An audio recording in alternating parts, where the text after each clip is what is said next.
Hey elites, it's me, your guy Waddles. Welcome to a Bedrock beta breakdown video. Oh boy, it's been a while since I've done one of these. This morning, on February 12th, 2020, unfortunately, no Java Edition snapshot released, but Bedrock Beta 1.15.0.5 did actually release. Now this is the first Bedrock Beta for the Bedrock 1.15 update. Now right off the bat, I'd like to say, I know a lot of you Bedrock players are wondering about the Bedrock Nether update, and it looks like Bedrock 1.15 will not be the Bedrock Nether update. Instead, Bedrock 1.15 will be an update all about bug fixes and version parity. Basically, that's good. So, in today's video, we're going to go ahead and break down all of the big changes in the Bedrock 1.15 beta and talk a little bit about what you can expect to see next. We'll also talk a little bit about the Nether update on Bedrock Edition as well. If you enjoyed this one, do me a favor, drop a like and subscribe, it always helps. So Bedrock 1.15 will be an update focused on version parity. Parity means making both versions the same or very similar.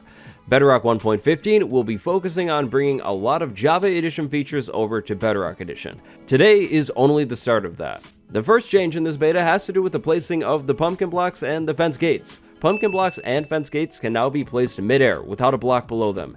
That is a beautiful quality of life change. Now the next change, and actually most of the other changes that you'll see in this video, are more quality of life changes. Bows that are broken can now be used to craft dispensers. This is huge if you have a skeleton farm and if you like to mess with redstone a lot. That is really nice. No more needing to heal your bows up unnecessarily before crafting a dispenser. This will not change any of the dispenser functionality. It will work exactly the same. This next change really shocked me. I was not aware that this feature was not on Bedrock Edition.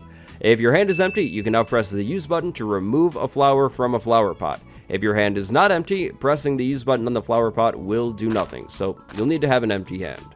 Previously on Bedrock Edition, if you had set up a conduit and then went on land, even in the rain, you would lose the conduit power effect. That is not how things are meant to work. If it's raining, you should have the conduit effect, and that is now officially a thing.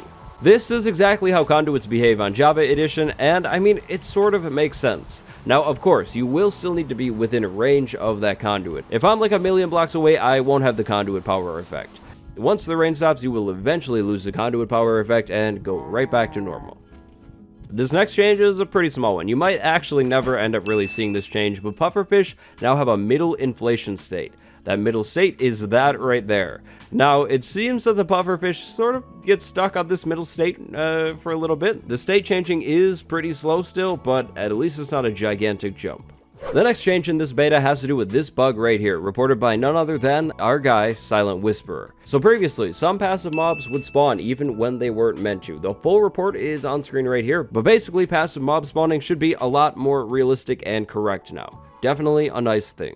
This one will make getting PODZOL a whole lot easier because PODZOL will now generate when a gigantic spruce tree grows. Now this will happen every single time so long as you have dirt or grass around where you're growing your tree. If you don't want the PODZOL to grow around these trees, you'll have to get rid of all of the grass or dirt blocks around the thing. Replace them with something like stone and you won't see any PODZOL.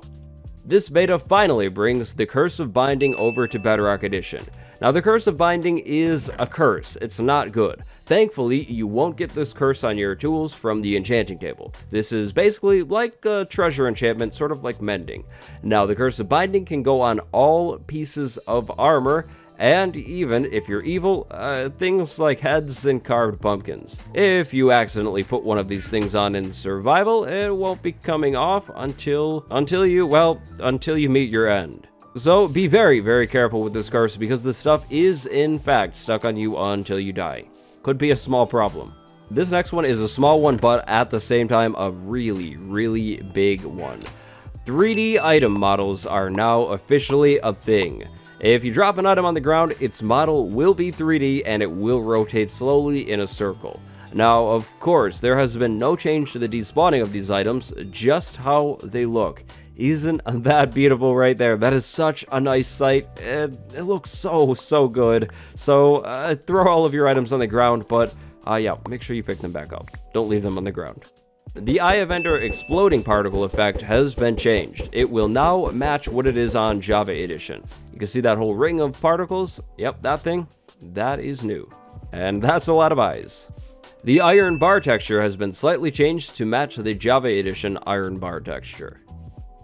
And finally, we have a change to the Wither's spawn-in animation. The Wither will no longer break obsidian when it spawns in. So, if we spawn the Wither in right there, the obsidian has not broken, and it still isn't broken, and it won't break until the Wither starts shooting. Now, remember that the Wither can blow up obsidian. That has not been changed. I probably shouldn't have set the Wither free here. That is very bad. We need to switch things over to peaceful. Didn't think about that one. And finally, there have been many other bug fixes in this beta. One of the most notable ones is this one right here. The Iron Golem spawn rate has actually been increased. Now, I've seen some talk on Twitter from the devs about iron farms on Bedrock Edition, and I believe they are being tweaked and basically improved. Iron farms on Bedrock Edition, as I'm sure you know if you play Bedrock, are quite different than Java Edition ones. They're nowhere near as good. Hopefully by the time the Bedrock 1.15 update actually releases, things are in a pretty good spot. Iron farms are crazy useful late game, and I'm sure pretty much no Bedrock player would complain about having a better iron farm. So finally, to wrap things up here, there is no current ETA for the release of the Bedrock 1.15 update. If you're curious about the Bedrock Nether update, well, unfortunately, you're probably going to have to wait a little bit more time. The devs and the community managers have stated that due to the many requests from the community about fixing bugs and feature parity, 1.15 is their main focus right now. The Nether update will eventually come to Bedrock Edition, but it looks like not until 1.15 is actually out. Hopefully, 1.15 doesn't take too long to release, but I guess we'll have to wait and see. And so, that is just about it for the Bedrock 1.15 beta. If you enjoyed this one, do me a favor, drop a like and subscribe. Thank you very much for watching, and until next time, stay cool.